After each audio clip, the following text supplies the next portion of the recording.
এতে তো যারা সরকারি লোক আছে তাদের কোনো সমস্যা হবে না, তারা তো মাস শেষে স্যালারি পাবে। আমরা তো দিন মজুর, আমরা দিন আনি দিন খেয়ে, আমাদের যে অবস্থা আমাদের দেখার মতন কেউ নেই।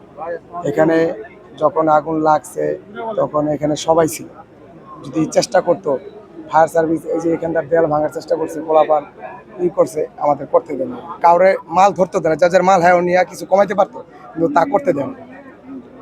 এখানে মানে কি ধরনের শ্রমিকের কাজ করতে মানে কি একটু এখানে এখানে সব ধরনের শ্রমিকই কাজ করে, উপর পর্যায় থেকে নিচ পর্যায় পর্যন্ত যারা আছে সবাই কাজ করে। কত শ্রমিক কাজ করে এখানে শ্রমিক প্রায় 20,000 শ্রমিক আছে। 20-এর উপর হবে। 20,000 নিম্ন 20,000 শ্রমিক আছে এখন আপনার কি করতে মানে কি নিশ্চয় এখন আমাদের দিকে যদি সরকার সুদৃষ্টি দেয়, কিংবা আমাদের ম্যানেজমেন্ট যারা আছে, আমাদেরকে যারা চালাইতো, ওনারা যদি আমাদের দিকে একটু সুদৃষ্টি রাখে, তাহলে হয়তো বা আমাদের মতন মানুষ খেয়ে পরে কোনো মতন জীবনযাপন করতে পারবে।